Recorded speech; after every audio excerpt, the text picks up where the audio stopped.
Hi, everyone. Welcome and thank you for joining us for the third webinar for the Post-Concussion Community Learning Series. We'll give people a few minutes to filter in before we get started. Feel free to drop in the chat where you're joining us from.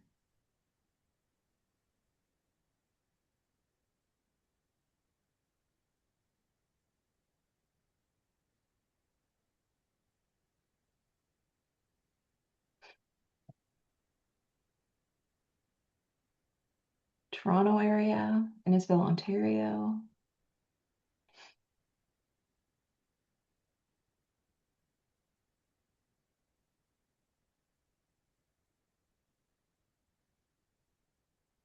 North Carolina, some BC, Calgary.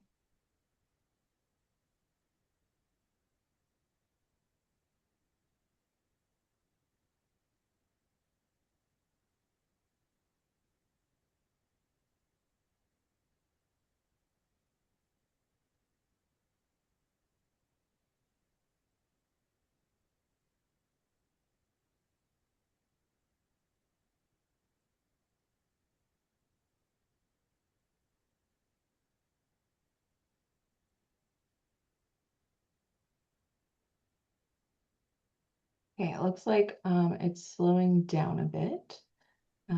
So we will get started.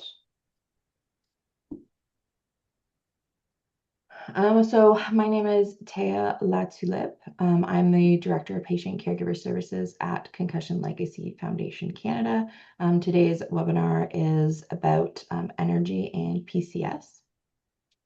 And before we get started, I'm just going to share a bit about Concussion Legacy Foundation Canada. So CLFC was founded in 2012 to advance the study, treatment, and prevention of the effects of brain trauma and associated mental health implications in Canadian athletes, military personnel, youth, and other at-risk groups. And we're proud to have served thousands of Canadians in person and millions online. And today our goal is to help you develop a clear understanding of PCS and energy levels. And to support that, today we're joined by Dr. Brendan Hoffe. So Dr. Hoffe is the Director of Knowledge Mobilization here at CLFC. He received his PhD in neuroscience from Carleton University in 2024, where his work focused on the cellular changes that take place within the hours after brain impact. His research has been published in several peer-reviewed journals and presented at national and international conferences.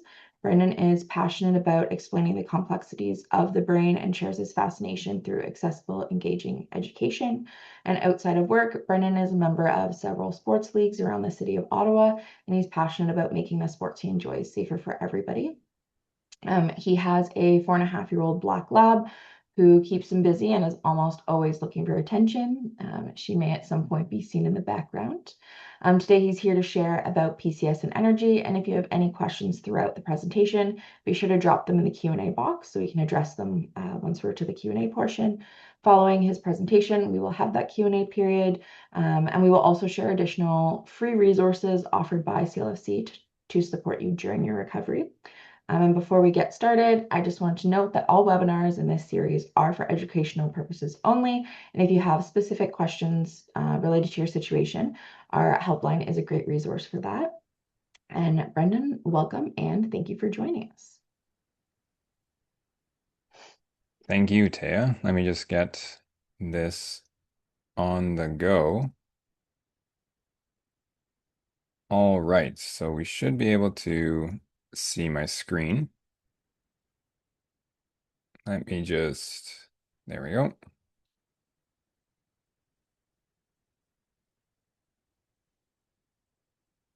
There we go.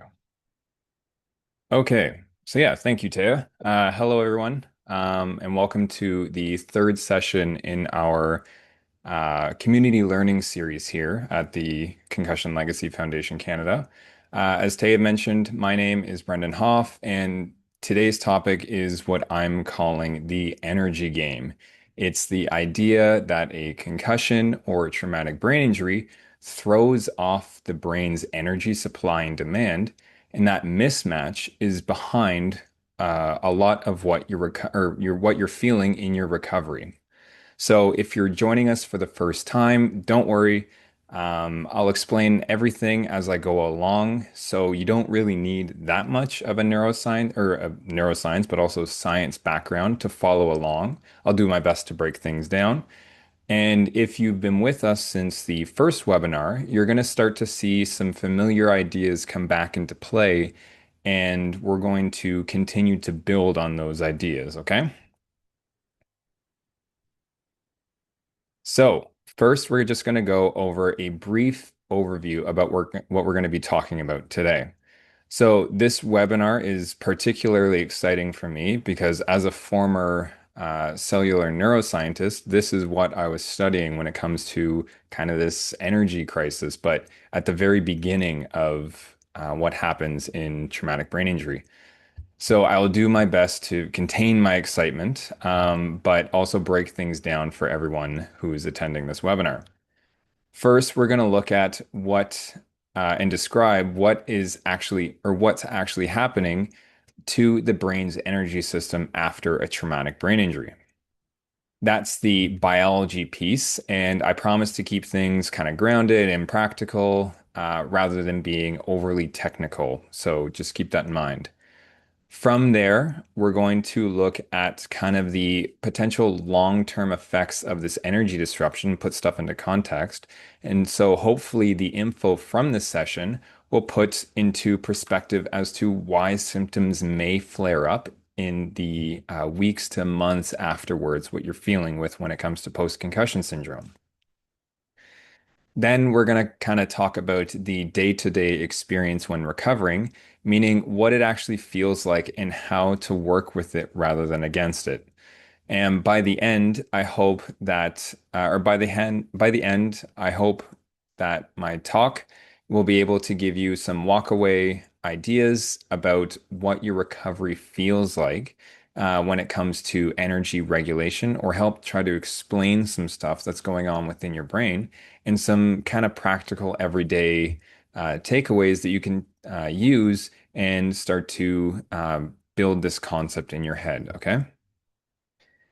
So let's just start off with a very simplified explanation of how your brain cells or neurons work.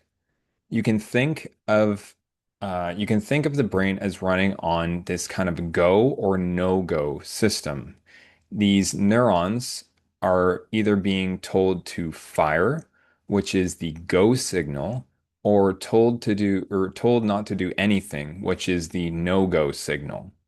There's also no in between. It's either 100% firing or nothing. There's no 50% firing or 75% firing. It's all or nothing. The main go chemical in the brain is what's known as glutamate, while the main no-go chemical in the brain is known as GABA. Under normal conditions, those are normal, healthy conditions, your brain keeps these two in very careful balance. And this balance has a name that we've seen before. It's called homeostasis, which, if you're new to hearing this term for the first time, it's this idea of a steady and stable internal, also external state that your neurons and brain cells are experiencing. Now, if you've been with us for the last several webinars, this should start to sound familiar, right? We're building on this. And it's this idea of that Goldilocks principle again in neuroscience. Not too much go, not too much no go. Just the right amount of each to keep your brain running as efficiently as possible. Now, some neurons are busier than others. The excitatory neurons, those go neurons, are constantly firing in the brain. And they're especially concentrated in what's known as cortical regions, or the kind of outer regions, outer wrinkly parts of the brain that are responsible for those higher level order cognition that we talked about in the previous webinar, right? With all of the thinking and planning. That is what's referred to as the gray matter, that wrinkly part that you see if you ever see images of the brain. Because these cells are firing all the time and are working very hard at what they're doing, It means that they're highly susceptible to damage. They're essentially always working, right? So that means when an injury happens, they're the first ones in line to feel an impact or the consequences of an impact. And just as a side note, and this is kind of where my cellular neuroscience side is taking over and kind of nerding out with this stuff, these are what you're seeing on your screen are the actual neurons within your brain. If you've ever wondered what they looked like, I would know because I took these photos personally. So, hopefully, this provides some context as to this, like how complex your brain is, and that I've been talking about in these past few webinars. And you can see just from this tiny, like fraction of a fraction of the brain, how vast the networks are. So when you're trying to put all the puzzle pieces back, you can see that it is a bit difficult in terms of recovery. Just to put some stuff into perspective. So, what happens at the moment of injury? And this is important to understand what happens at the start because that leads to the stuff at the end. The forces involved in a traumatic brain injury cause tiny little tears and breaks in the neuron's outer membrane. So, you want to think of the membrane as like the neuron's skin, if you will. So when it tears, even microscopically, due to those like stretching or compression or shearing forces that it's experiencing, it can no longer control what moves in and what moves out properly. Now, just to keep things simple, with the diagram on the screen, and it can be confusing, I would know, just focus on the red box on your screen, okay? This, uh, all these microscopic tears cause a flood of salts to move in and out of the cell in an uncontrolled way. As a result, this leads to the neuron misfiring or sending a signal when it's not supposed to. This is what's known as an aberrant signal. It's coming out of nowhere. It's not supposed to send a signal. So that Goldilocks balance or that Goldilocks principle that we just talked about and that we described over the past few webinars, that homeostasis has just been disrupted. So all of that abnormal activity, the misfiring and the flood of salts, all of that takes energy to fix, right? That neuron has to work overtime to restore balance.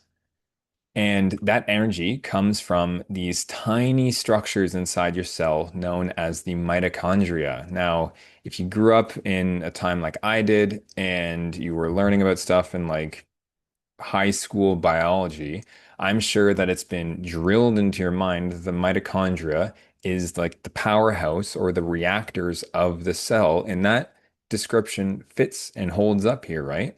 They are responsible for providing the energy needed for the cell to operate. So, no mitochondria, no energy, no cell. The problem here, though, is that the mitochondria becomes stressed because of all this influx and kind of misfiring and influx of salts and so on and so forth. So much so that they simply cannot produce enough energy to meet that sudden spike in firing or energy demand. If that stressed environment continues for too long, these neurons can eventually, it will lead to these neurons deteriorating over time because mitochondria can't function properly. That is part of why repetitive head impacts, so hitting mild traumatic brain injuries over and over again due to multiple reasons or multiple avenues, that's why it can be so damaging in order to keep that in mind. These cells and the mitochondria never get a chance to fully recover before they're asked to cope with the strain again.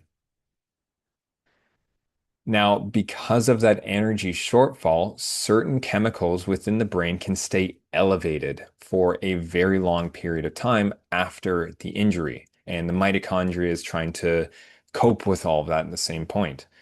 That's a big part as to why you feel symptoms for days or months even afterwards, not just in those first few minutes or hours following an impact. These cleanup mechanisms, if you will, are impaired to bring back homeostasis. And that's something that we can cover in a later topic because that is a wide topic to cover that we can look at when it comes to the cleanup mechanisms in your brain. So one major player, though, when it comes to energy disruption is in the process or in this process is calcium, and that's denoted as Ca, if you ever see that.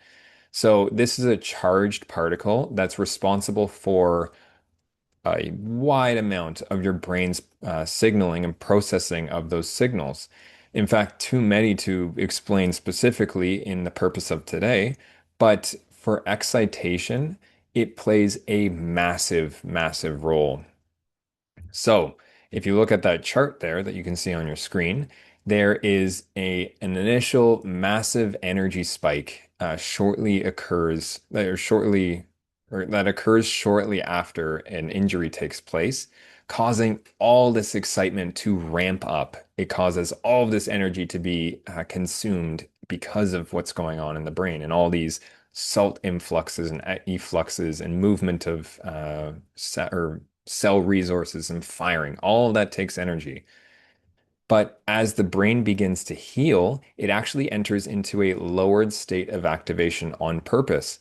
It's kind of like the brain's turning down the volume knob, if you will, on to try and conserve energy. That process has a name. It's called cortical spreading depression. And we're going to go over the next few slides, kind of unpacking exactly what this is in terms of traumatic brain injury and the long-term consequences or long-term effects of it all. Cortical spreading depression, or CSD, has a fairly precise definition.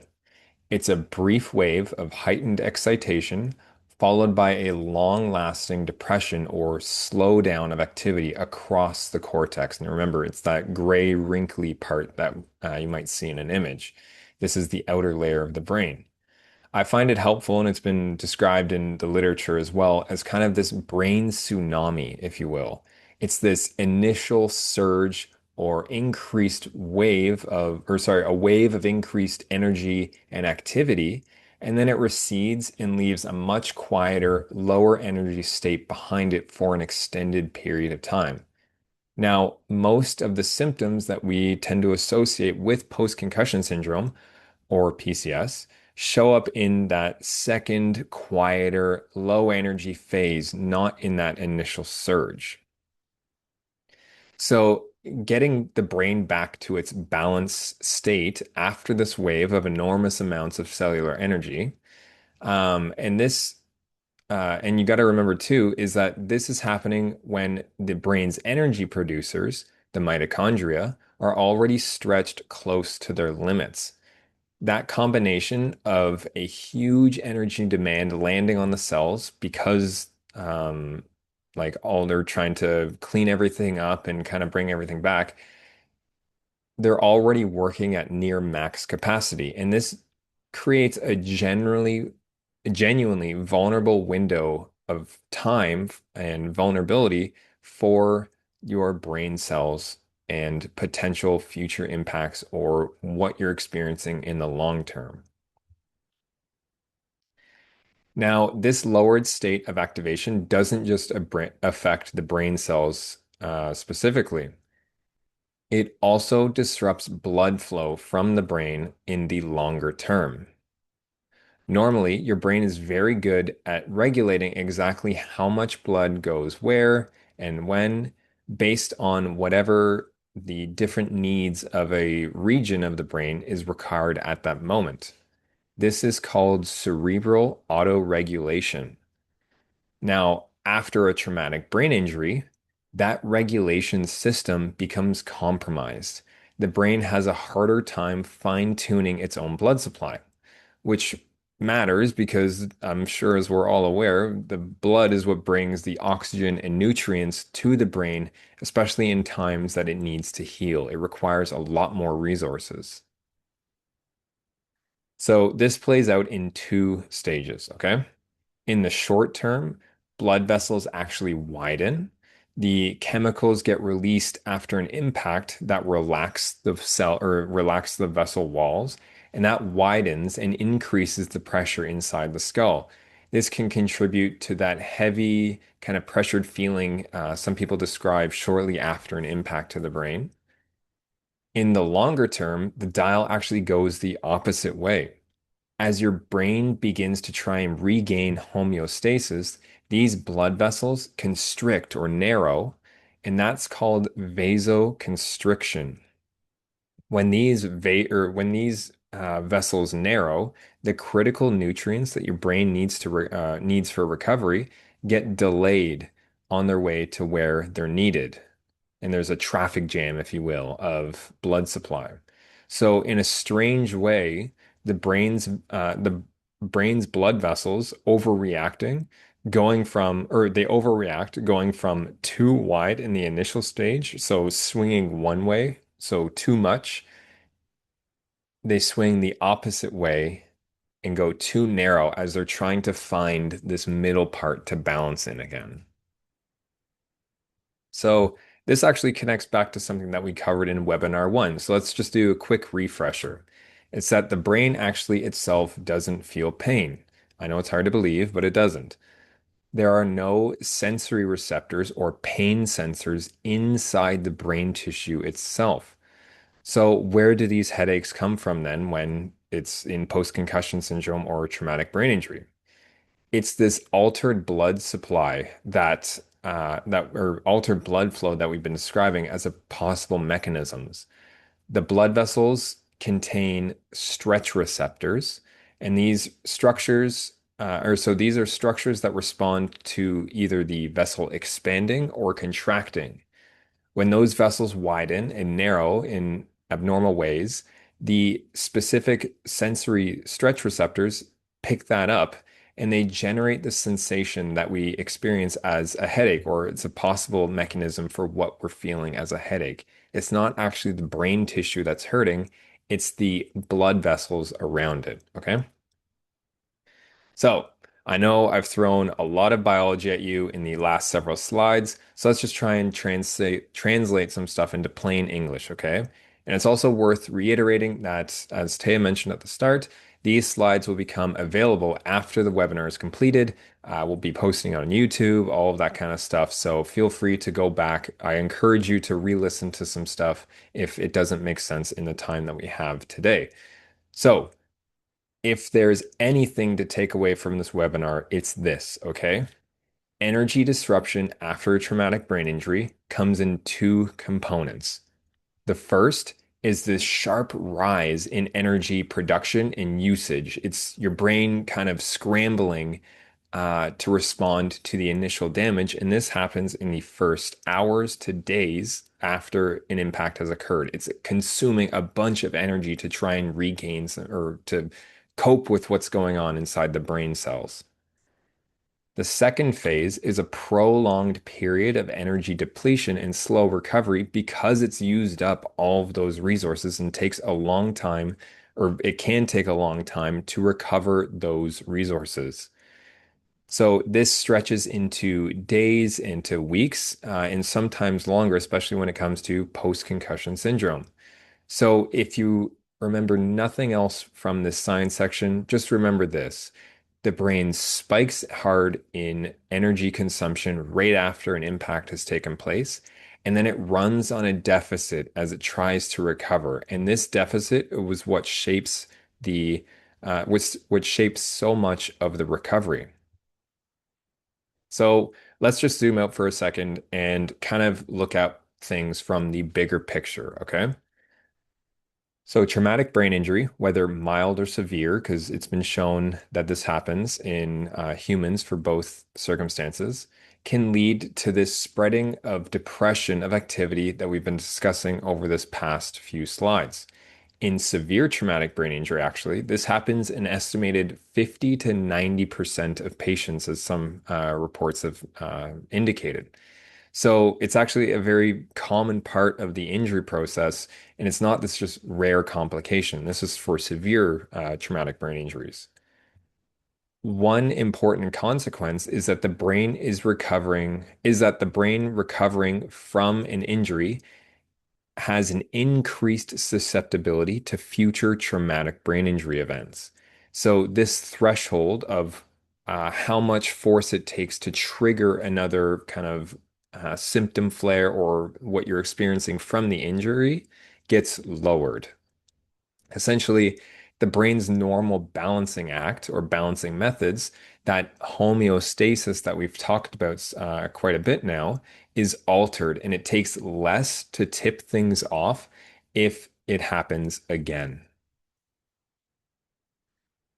So, before we move into kind of the practical day-to-day section, I want to give just kind of a quick preview of factors that affect the susceptibility or your chance of having these prolonged symptoms when it comes to energy disruption.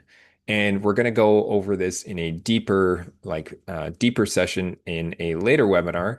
But just for the time being, I'm going to provide you with a short list and a very, very, very brief explanation of what is happening when it comes to this susceptibility. So the first one when it comes to all this is like crucially age. Age matters because the lowered baseline energy reserves as we get older, it depletes. That's just the natural aging brain taking place. And that can affect this lowered baseline already of what we have to work with when it comes to energy in the brain. That can affect resilience towards recovery. Now, another thing that we're actually going to have someone speak about in like this special series that's coming up is malnutrition or diet. Since the brain, as we've kind of showcased, is using up all this energy, the brain needs more energy to ultimately kind of cope with what's going on. And that comes from what we eat, or same with antioxidants or water usage or stuff like that. Now, another major factor is alcohol consumption. It impairs the brain's antioxidant defense. So, going back to those mitochondria, um, when they get stressed, they release oxidative molecules. So, if you're lowering your antioxidant defense, that can lead to higher susceptibility, and alcohol has been shown to do that. It also disrupts the supporting cells that are known as astrocytes, which are involved in the cleanup of everything that's going on. It also elevates a certain receptor that's responsible for ramping up the excitement in your brain that's shortly after an injury, all of which compound the energy problem. Now, general inflammation, hormones, and as well as how the quality of sleep that someone gets and the stress of everyday life of what you're experiencing round out this preview list. And like I said, we'll unpack each of these properly in a future webinar. So this brings us to something a lot of you that have experienced directly and something that we've touched on in the last webinar, right? It's this idea of symptom flares. Now, if you recall from last time, the core idea is this. You simply don't have the same resources available during your recovery as you did before the injury, okay? Your energy budget, so to speak, is smaller than it used to be. And this could be temporary or it could be an altered state going forward. So, tasks that used to be effortlessly, so like standing in a loud room or long stretches of screen time if you work at a computer all day, they suddenly or can suddenly draw down reserves that are already running low as we've seen so far. That's often what this symptom flare actually is. It's your brain hitting that limit of a smaller energy budget. And it's very important to recognize as well is that everybody's energy budget is different from one another. Now, let's talk about some possible takeaways from this, okay? If you've been with us for the past few webinars, these might sound or might start to sound repetitive, but it just shows how important things are and how like these are the simplest ways to kind of start to address some stuff um, and move forward, or at least put some stuff into perspective. So, given everything that we've talked about today in terms of the brain's energy budget, what does this actually mean for how you approach a normal day-to-day recovery? So, first is something that I've talked about last time is plan around your abilities as they are right now, not as what they were before the injury. Your pre-injury resources and your post-injury resources are genuinely different. And planning with that in mind isn't giving up, it's being realistic with what you can work with. Work within your current ability rather than pushing straight through it, as we've kind of seen with the danger zone and the symptom flare spikes. This often means deliberate restriction or basically the intentional scaling back of certain activities for a period of time. Not because you're trying to be cautious for no reason, right? This isn't happening in a vacuum. It's because you want to protect your limited energy supply that we've seen so far. The second is rehabilitation should be slow and gradual. So this ties back to the understanding of your body and learning to read its signals effectively rather than following this kind of fixed timeline that doesn't account for how and what you're feeling in the day to day. Another thing that we've seen before is this idea of cognitive budgeting. Now, I hope that the information from today's webinar will kind of help put some stuff into context that recovery itself requires a lot of energy. On top of that, cognition, so thinking, concentrating, and processing all that information also requires a lot of energy. So during recovery or this post-concussion syndrome, both of these are drawing from that same limited pool. Now, again, there's no one size fits all approach to managing this. Everyone's budget looks different, and importantly, your own reserves can change from day to day. A good day doesn't mean that you're fully recovered, it's a lifetime process. And a harder day doesn't mean that you're necessarily going backwards. It just means that your budget has shifted. So, one challenge with this kind of injury, again, is this idea of the invisible injury that we've come to hear so much about. It's can you see the injury when it's inside your head? So, what do you do to make that injury become visible, at least for yourself? So, the first thing that we've mentioned a few times now is start tracking those changes day to day.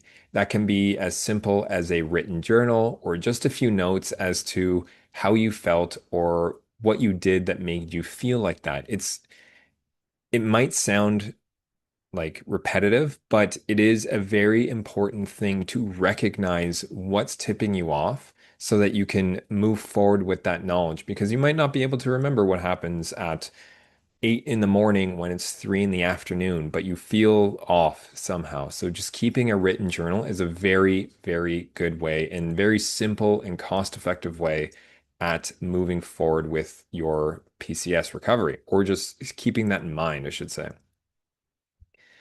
Think of active recovery the same way you'd think as injuring or rehabbing an injured muscle, say with like a physiotherapist. So, rehabbing your shoulder takes time, and the muscles are a lot simpler than your brain, right? As if you recall from that first or one of the first images, where of the actual neurons within your brain and how they look like trees with like your root system and the dendrites going up as like the trunk of the tree. And that's just an incredibly small fraction of your brain. You can see how complex it would be trying to put all those puzzle pieces back together in a very efficient way. It takes a very long time. So you wouldn't fully, or you shouldn't look at it as fully avoiding using your brain in like different ways forever. You should, but you also wouldn't max it out in your first day of recovery or even that first week of recovery, right?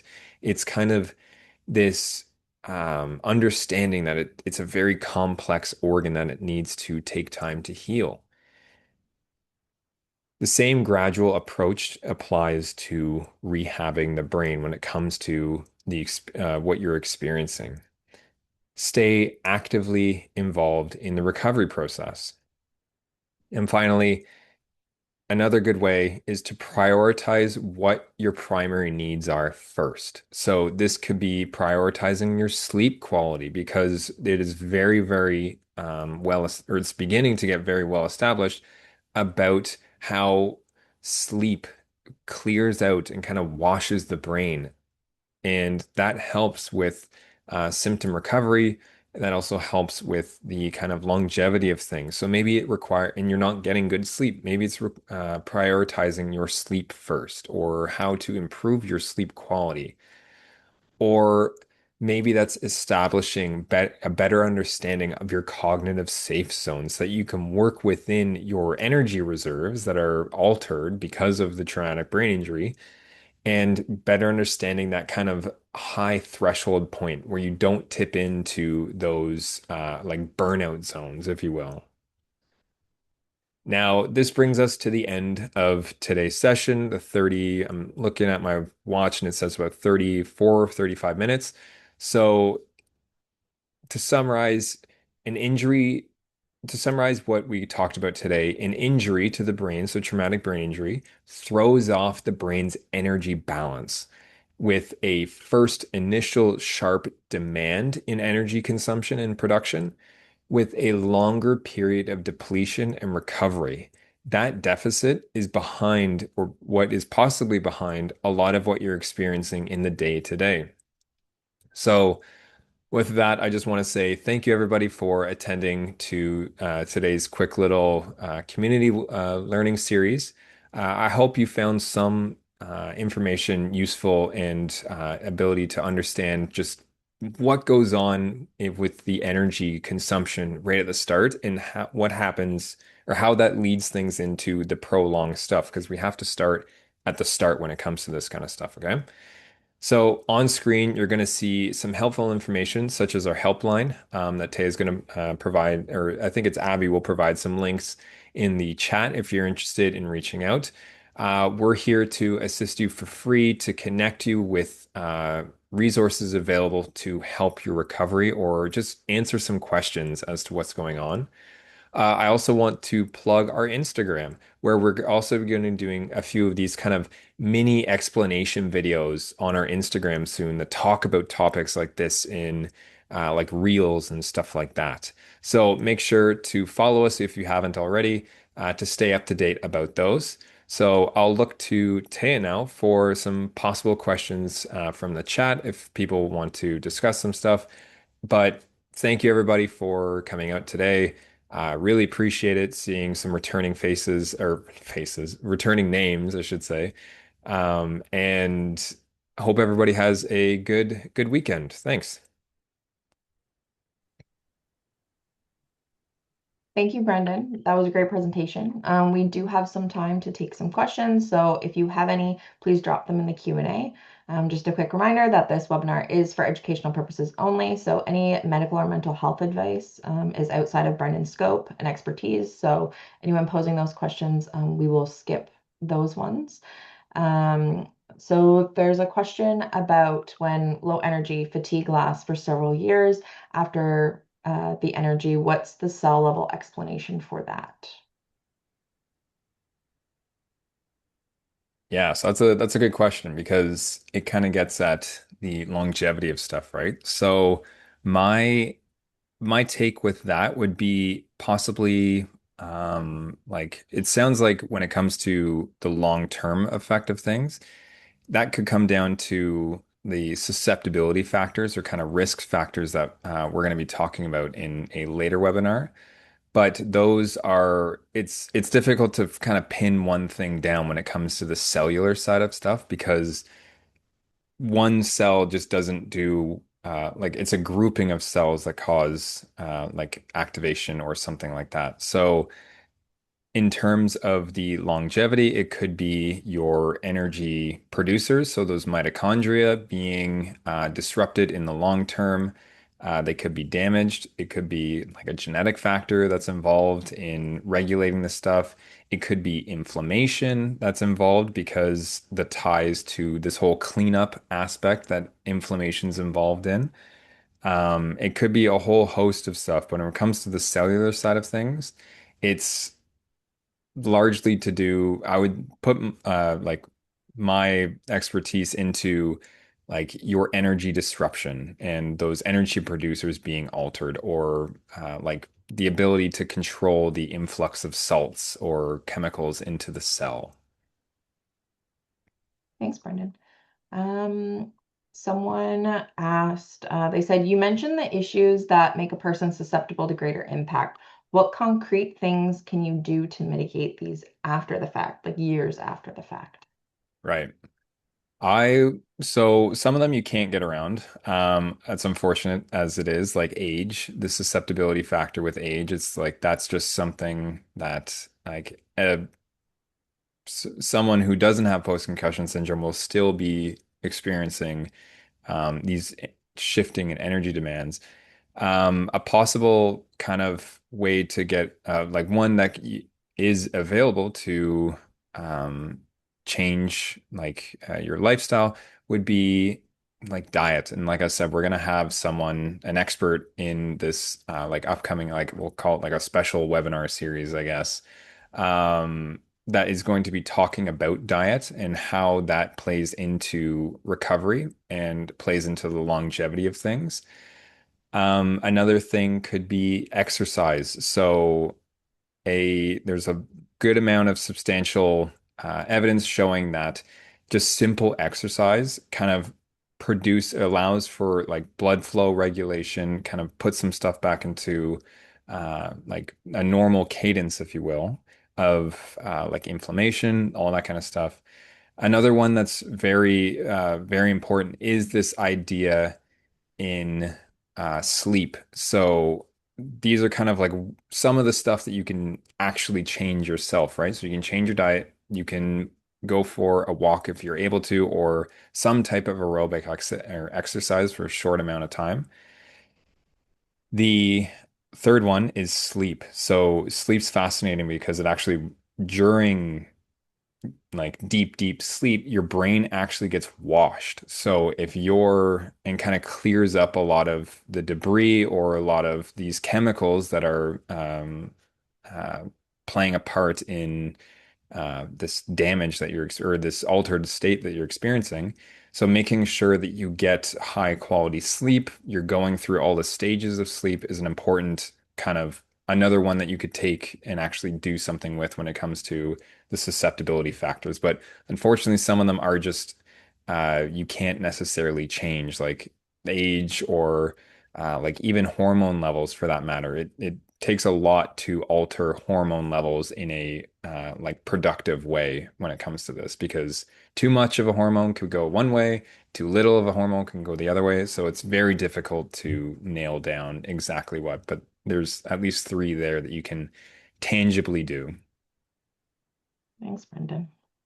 Someone said it was fascinating, helpful vague notions of what was going on, but it really helped clarify some aspects for migraines. Um, in clinical research, what do they say a successful energy recovery plan is for research Yeah, or sorry, for PCS? let's try and tackle that. So there isn't one kind of like rubber stamp, I guess I'll say, for what a clinical, like you've made it, you've back to 100% kind of thing. It's more of the adjustment on the day to day and what you see, what your abilities are in terms of like what you want from your day to day. So, and that's everybody's going to look different, right? So maybe you are like a writer and you have a struggle with like spending a long time, like pre-injury, you were able to write for hours on end.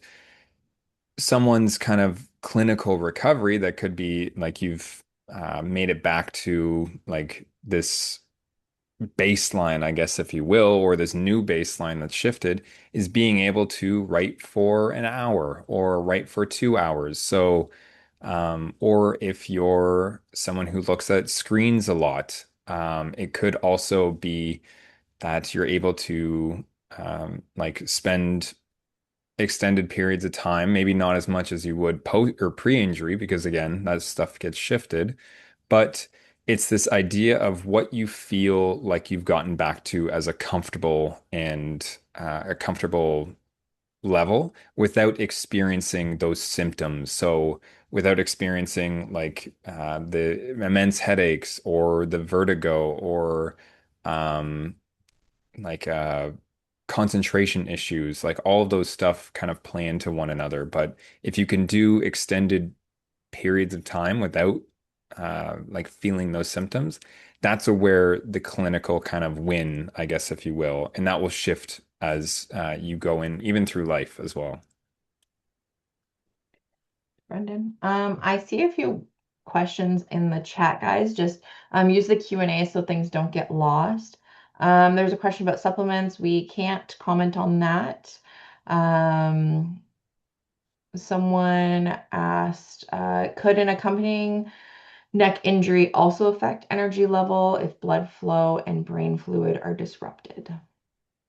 Yeah, absolutely. And this kind of goes into the complexity of like traumatic brain injury in and of itself, because it's like not all the time that you're going to just have a impact directly to one point, right? It's a lot of bodily movement or a lot of other factors that go into kind of the grand scope of what's going on when it comes to injury, right? So, like whiplash because of car accidents is a great example where you have a lot of other bodily parts involved in this, and especially with the neck, because that's the main area to get blood flow into the brain. So, it's just this whole kind of complex milieu of factors when it comes to how well a like a recovery process is kind of taking place. And for sure, if there's a neck injury, it just adds to the difficulty of stuff already. Because it's not just your brain that's needing to be healed, it's like your neck muscles, or if you like injured your shoulder in any way, or if you have like micro tears of structures and whatnot. So it's definitely, it kind of showcases this whole complex nature of it all. But for sure, a neck injury would definitely kind of prolong some stuff because, and to lower blood supply because, yeah, it's the main area to get blood into the brain. Thanks, Brendan. Someone asked, what's your take on energy deficit in relation to nervous system dysregulation? So the like being in freeze or overly in fight or flight response. Can you repeat that question? What's your take on energy deficit in relation to nervous system dysregulation, i.e., being in freeze or overly fight or flight response? Right. Yeah. So let me try and unpack that a bit. So when it comes to like fight or flight, that's really one part of the brain. It's the amygdala is responsible for the fight or flight response at the large end of things. So with that in mind, and kind of what we've talked about when it comes to the brain's energy system. Oh, and also actually stepping back for a second, because there's a second component there when it comes to this fight or flight in the amygdala. One of the kind of, and we talked about this in the second webinar, if this person was there, is this idea that the prefrontal cortex, so all the regions up at the front of your brain, kind of puts the brakes on the amygdala and is involved with regulating the amygdala's response. So when it comes to this kind of greater or cortical spreading depression that we talked about in terms of energy dysfunction and like energy regulation, if you have a dysfunction or depleted energy reserves in like the front of the brain, that's responsible for dampening down the amygdala's response, um, that can lead to the amygdala just being unchained in that sense and producing maybe a altered flight or fight response or attributing something that is menial. So like a door closing quickly or like sirens outside of your house or something like that um, as a heightened response, just naturally, it takes in that kind of information and process it. If it doesn't have that regulation of, let's say, the prefrontal cortex because of this energy depletion and kind of your region's already doing too much with limited reserve, it can kind of heighten that area of the amygdala into allowing it to keep activated for longer periods of time. And that might come across as this kind of altered fight or flight response, if that makes sense for the question. Another question. Sabrina said, I've been seeing some references to differences in men and women when it comes to the effect of TBI recovery trajectory, et cetera. Are you able to comment on that in relation to this topic? Yeah, so unfortunately, when it comes to like a lot of the science that's been conducted when it like the cellular stuff of things, it is very biased towards males, and that is something in science that has been an unfortunate kind of barrier for the longest period of time. And so a lot of the research that was kind of first showcased when it comes to energy consumption or just like cellular stuff in general, they were mainly males or male mice or male rodents that were tested on. Now, luckily, that is changing, and a lot of the kind of new science and a lot of the new journals, actually, for that matter, require a specific male female ratio when it comes to, let's say, like rodent studies or like the preclinical studies.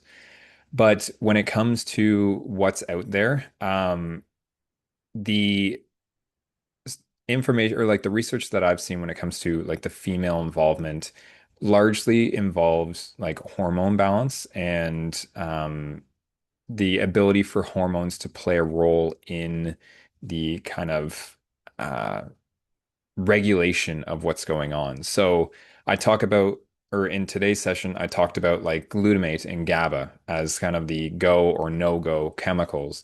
Now, that's in a very, very like, what's the word?